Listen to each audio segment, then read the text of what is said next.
what has been my issue? What has gone wrong with J&G Organic? What kind of sent it down this route, sent our mindset kind of gone tumbling that we've had to bring back up into this new thing? It is because we were learning things, we were trying different things. Well, we weren't trying different things. The whole thing was we were planning for different things, but we never put something into action, or at least we never put something into action for long enough. And this is what rewatching these old like self-improvement videos and like business videos that kind of got me and set me on this route originally.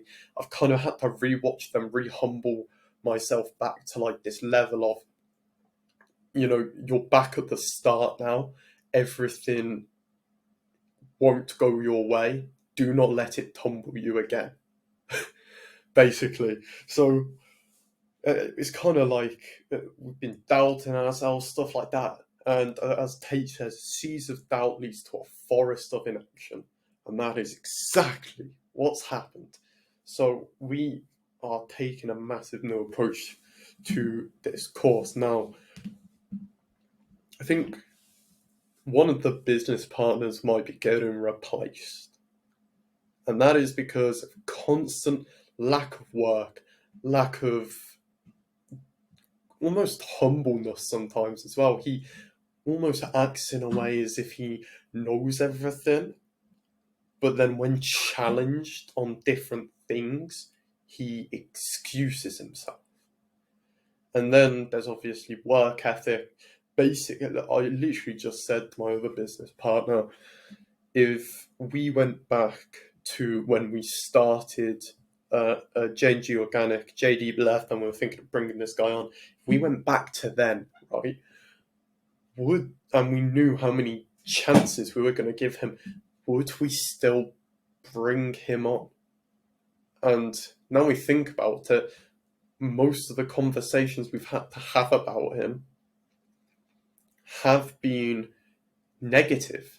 Because, and not like chatting shit behind someone's back, as in something he's done or some way he's acted. So, what have we done? Kind of on his actual last chance, we've literally looked at, like me and my other business partner, we've looked at each other and we've said, this is the last chance. From now and between the little challenge we've given him, he is not our friend. He is almost like some random person we employed who we have no emotional connection to. We've looked at each other and basically said that.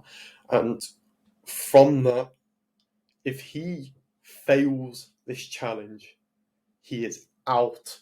And I'm probably not even going to talk to him much again, because sometimes he can be so like down. And the challenge we've given him, he's set himself up a Notion, and what we want him to do is show personal growth, find something, like it's all up to him, but we want him to basically journal, track, or find some way of tracking on a Notion some type of personal growth. And the reason we've done this and kind of disconnected him from the business is because just during this period of time, gave him 3 weeks, total of a month, but when we kind of actually updated him about it, because we gave him a challenge before that, but it wasn't as good. 3 weeks of, we're coming up to the second week now. And the whole point in the challenge is to prove that he can grow and learn on his own. Because as we're building a business, we do not have time to look like this is almost like a race. And me and the other business partner, we are in the same lane. We are pushing each other forward. And we're on the same team, just like a boat race. We're on the same team. And Kieran right now is like the guy that's fell out and is trying to swim back to get back on, but we still have to put forward the win. That's just an example. Now, obviously, never leave your brother behind in the battlefield, and that's what we're trying to do, but it's different with business because it's not a battlefield. It is you being selfish with your goals, which me and my other business partner have aligned to get to where you want to be, to then hopefully be selfless. It's to be selfish, to be selfless. You have to go one spectrum to be in the other. If you want to be extremely giving, you've got to be extremely rich, for example. well, you don't have to be, but if you want to give a lot of money, you have to make a lot of money. Just stuff like that, right? So he's almost, he's not like a set. No, no. It's like we're almost looking back and this guy's still standing still. At least that's how it's felt the past couple of months. We're in the boat race. He's fallen off and he's not even trying to get back. He's just standing still. And the whole point of this challenge is for him to keep off our mind and like so we can progress on the business, while hopefully is to show us that if we were to turn back, we can see him swimming really fast trying to catch up. We want to see that he can make an effort to catch up. Obviously we'll help him in certain bits, but to a certain extent. People will look at this and think, oh yeah, but like you're at this certain point, why can't you look back and help him? There's only a certain amount of things we can say. 99.9% of personal growth journeys are exactly that, personal. People don't understand this. This is why most self-development content is bullshit, right? Self-development content shouldn't be like telling you stuff you already know and doing that over and over again. It should be giving you actionable steps, stuff like the 2-hour long how to get into a flow state from Hamza. That's real self-development content because you get something out of that, something you can put into action. And most of the rest of learning how you work best, learning different triggers you might have to different habits and destroying them, especially if they're bad habits, that's all personal. That's what journaling's for, right? And that's why we've kind of set him on this journey to hopefully do this. And we've been extremely, because he's our friend, we've been extremely like nice with it, because also like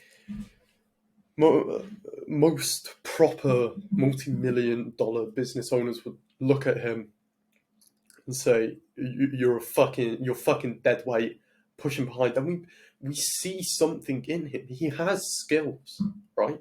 We see this in him, but he's just not fucking there. His work ethic, his constant procrastination. And the truth is, some people just aren't meant to be saved. And this extra 2 weeks is one, a chance for me and Noah to catch up with work that we otherwise would have like maybe been talking about him about, and like how he's slowing us down and stuff. So it's a chance for us to actually get some fucking work done without having to think about him, and it's a chance for him to prove himself. And at the end of the day, if he hasn't, that's his problem, because he clearly cares to a degree about what we're doing. Otherwise, he wouldn't put like this any effort in at all, and he would have just left it. And especially because we're all building something together now, he should have some degree of attachment, which he didn't have with James Organic. But we really feel like from his work ethic, that's just not going to show. And one of the reasons for this is he hates editing long form video content or just editing for others. For some reason, he's got a hatred for editing for other people. So what happens when there's something that desperately needs to be done for the business and we ask him to do it because we're busy with other things, and he says, nah, don't like it, nah, don't feel like it. You see what I mean? His work ethic translates over whether he's passionate about it or not. He may be really passionate about cameras and love filming a course on like how to use cameras and be cinematographic, or you know what I mean.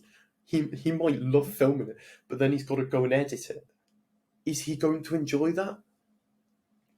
He's got to build his own modules of the course out. That's the whole thing. We're all doing our own different sections. And if he cannot do it,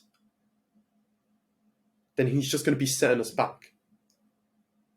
So the reason we disconnected him from it is because if we make any progress with the business and with our planning with him in, and he ends up being shit, That's going to be an extreme setback. Yeah, this daily log. Oh, I'm just going to do daily log now. Or just do this log daily. I wasn't planning to, but fuck it.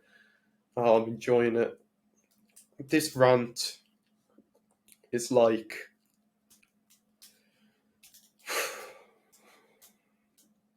it hurts in a way because we kind of left the other business partner. Obviously, it was mutual, and brought this other person on with the expectation that he would do better, but he somehow did worse. And he's literally the only reason we kept him on is because we're friends with him. I think, and we forget about all the other chances we've given, all the other things like that in the moment. And I'd say personally, I've been the one that's most adamant about getting rid of him. It sounds fucking horrible, but I don't know what almost attachment the other business partner has with him. I wouldn't say attachment, but I don't know what it is that he sees in him anymore. But I've trusted in his judgment enough for this long, and I still obviously trust his judgment. Just because he's probably been wrong about this one thing doesn't mean I don't trust his judgment anymore. But I think the third business partner is definitely something that he was wrong about, something that I was wrong about at the very start as well. Maybe the reason he feels like keeping him on and feeling attached to him because it was his whole idea to have him on in the first place, and I've been so against it from the start. And many people would assume that's why it almost seems like I'm trying to get rid of him so fast, but that's not the case. It got to a point where instead of me saying no to having him on, I actually felt like quite excited to see what he could do with us. And after a load of him doing almost fuck all, this is what happens, it gets like a day of motivation and then it all goes tits up. So I think after all this time of it, I feel like maybe the other business partner, because he brought him on basically more than I did anyway, even though it's someone that I know more, I feel like he maybe holds some type of degree of responsibility for him, and that's why he wants to really give him a second chance. But that's some like next level psychological shit that I can't even be bothered to think about. So, but even him now, we've kind of just looked and we've just said, if he doesn't put his shit together on his own, he's gone. I forgot what the fucking start of this video was about, to be honest. I swear it was on like a positive thing. I don't fucking know. Thanks for watching.